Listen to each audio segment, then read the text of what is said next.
Olá, pessoal. Bem, hoje a gente vai tratar sobre o assunto do capítulo 10, Revoluções Socialistas, China e Cuba. Então, assim, nós vamos perceber nesse capítulo que a China ela tem uma longa história, né, e uma cultura rica e muito diversificada.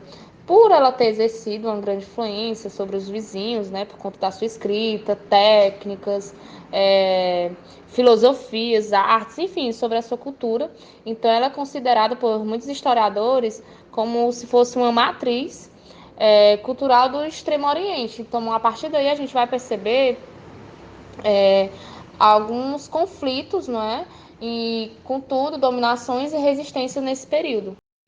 Bem, então a questão da dominação e da resistência, nós percebemos que as potências estrangeiras elas vão exercer uma grande dominação, né, a partir aí por trás aí do apoio do imperador da China, né? Então o imperador da China ele se deixava ser corrompido, né, por essa elite chinesa. Essa elite chinesa ela é liderada aí pelos notáveis e os mandarins. Os notáveis eram os funcionários públicos graduados e os mandarins eram aqueles indivíduos letrados.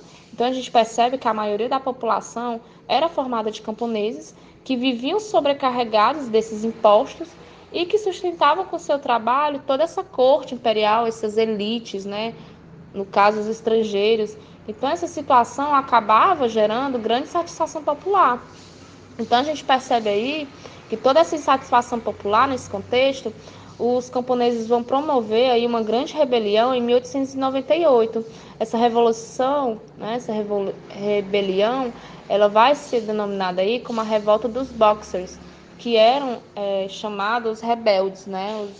Por isso o nome aí dessa revolta, que era aí a favor de destruir o estrangeiro, né? Pois eles acreditavam que os chineses cristãos tinham iludido o imperador e colocando contra o povo e as religiões da China.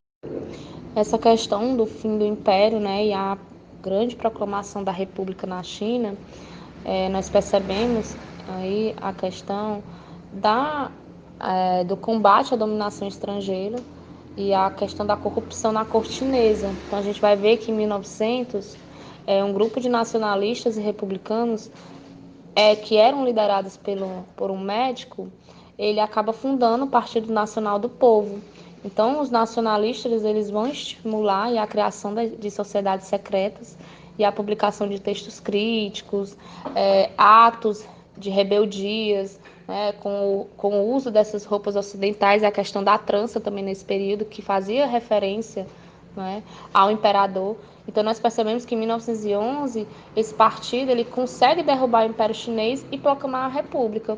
Porém, também é perceptível que a República ela não vai se estabelecer em todo o país, né? Então, extensas áreas do território chinês vão ficar nas mãos aí dos senhores de terras.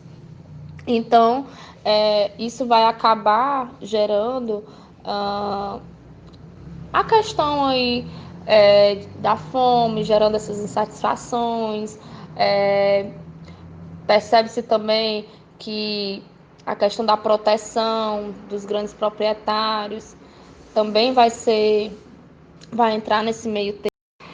Então, nós vamos perceber que a partir dessas grandes insatisfações sociais nesse contexto, vai acabar surgindo ideias marxistas na China durante esse período, que vai se propagar aí por intermédio de grandes intelectuais, professores aí de universidades, de Pequim, enfim, e eram influenciados por essas obras de Marx e Engels. Então a gente vê que os chineses eles vão ser aí, convertidos ao marxismo, né? E vão passar a defender a destruição da antiga cultura, que era baseada na hierarquia, na obediência e na submissão da mulher. Então a gente vê que em 1921 vai acabar sendo fundado o Partido Comunista Chinês, que tinha como principal líder Mao Tse-tung. Nesse contexto surge aí a guerra contra o Japão. Em 1937, enquanto os chineses eles estavam guerreando entre si, o Japão acaba lançando um ataque à China e vai aí começar os nacionalistas e os comunistas chineses a interromper a guerra que estava acontecendo entre eles e lutar contra os japoneses. Então, após a derrota na Segunda Guerra Mundial em 1945, os japoneses eles vão deixar a China, né, e acabam os comunistas e nacionalistas chineses recomeçarem a guerra de novo entre eles.